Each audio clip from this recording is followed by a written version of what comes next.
Hi, we've already talked about dissolution of a firm in our previous session. When a firm dissolves, that is, it completely shuts down, assets are realized, that is, used up or sold to be used up, and the liabilities are paid off. But in reality, this procedure is quite lengthy. Practically, not all assets can be realized immediately, and not all the liabilities can be paid in one shot.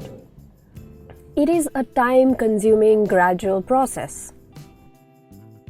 Let's say stocks are sold in April and debtors may be realized by, say, at the end of June or July, and all the other fixed assets would be sold later. And as and when money comes in, the liabilities will be paid in the order of urgency and importance, and also according to the standards laid by the regulatory authorities. This way, money distributed in parts or stages or pieces is known as piecemeal distribution. Now, what is the order of paying out the liabilities? Logically, first the business would keep aside any amount for realization expense, that is, the expense incurred when realizing assets and paying off liabilities. Then, a reserve is created for any unrecorded or contingent liability. What is a contingent liability? A liability that is likely to occur in case a situation arises. Then comes outside liabilities like creditors. First secured creditors, then unsecured creditors. Under unsecured, preference is first given to paying taxes, then employees, their salary, workmen compensation, etc., and then others. So we've come to the insiders. Then you pay the partners' loans. Lastly, the partners' capitals. And then, if there is any surplus, it is distributed to the partners in their profit-sharing ratio. Can you tell me what will be the order of payment? Now take a look at this balance sheet. What will be the order of payment here? First, we provide for expenses. Then you pay the outsiders, which will be the bank and the creditors. But who do you pay first? Next would be partners' capitals. But again, in which order do you pay the partners? To find that out, we need to prepare something called as the statement of distribution. That will tell us exactly how, in which order, how much to pay to whom. It tells you how much you need to pay a partner on priority. We'll be seeing that with an example. Let's say there are 3 partners. Their profit sharing ratio is 3:2:1. The capitals that they have contributed are, now according to the capitals, their capital sharing ratio is, if you think about it logically, according to their profit sharing ratio, what should have been the capital that they should bring in?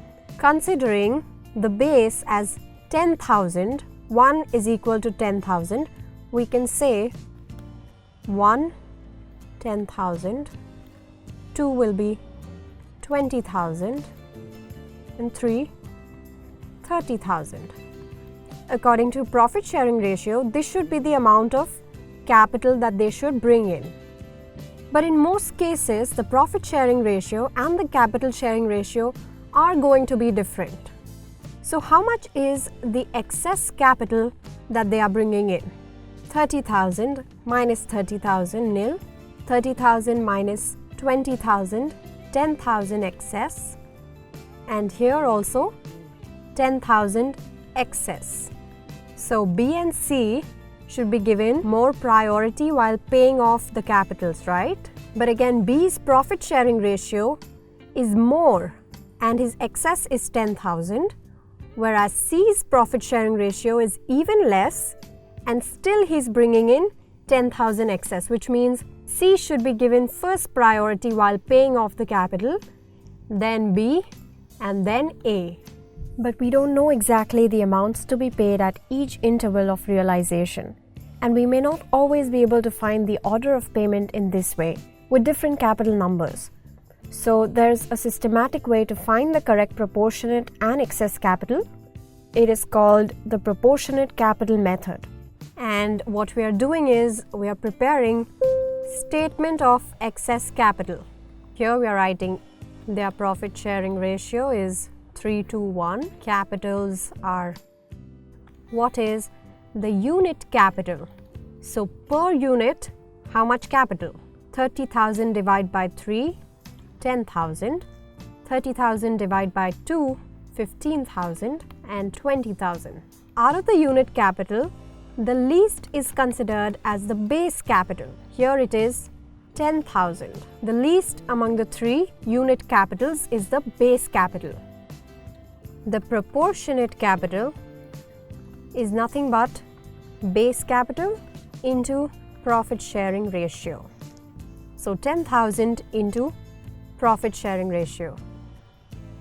Excess, nil, 10,000, 30,000 minus 20, we get excess capital. 20 minus 10 is again 10, you see. What next? Out of B and C, who should be paid first? Then the same thing is done again. The ratios are 2 and 1.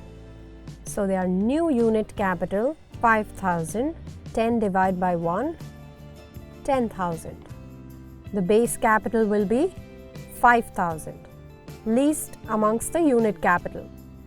So proportionate capital, that is base capital into PSR, would be 5,000 into 2, 10,000, and 5,000 into 1, 5,000.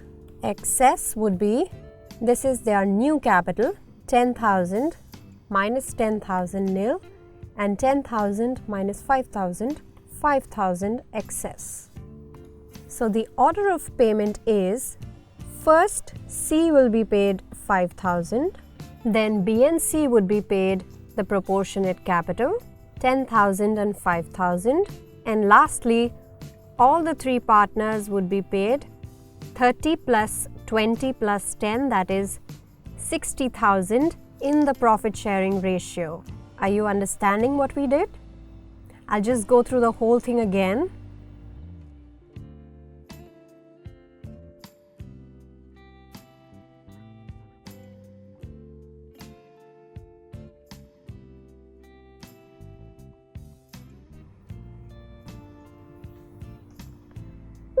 Now, assuming this was the balance sheet, their assets were also worth 80,000, and the realization, which is usually done in parts and pieces or slowly, was 25,000 first realization, next realization was 15,000, and the last one was 40,000. If this was their realization, so money distributed to the partners would also be in parts and stages. Now we prepare the statement of distribution. From first realization we get 25,000, out of which we have to pay C 5,000 on priority. So let's pay 5,000 to C. This is the cash that we have. Then out of the remaining 20,000, we have to pay 15,000 to B and C in their profit sharing ratio.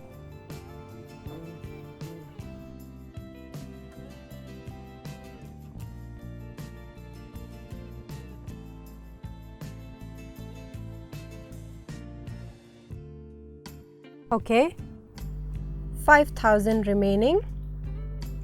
This will be given to A, B and C in the profit sharing ratio.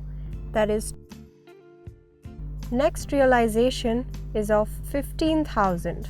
Again, going in profit sharing ratio of A, B and C. Okay, and the last realization 40,000, profit sharing ratio of 3:2:1 will be. So all the capitals are paid off.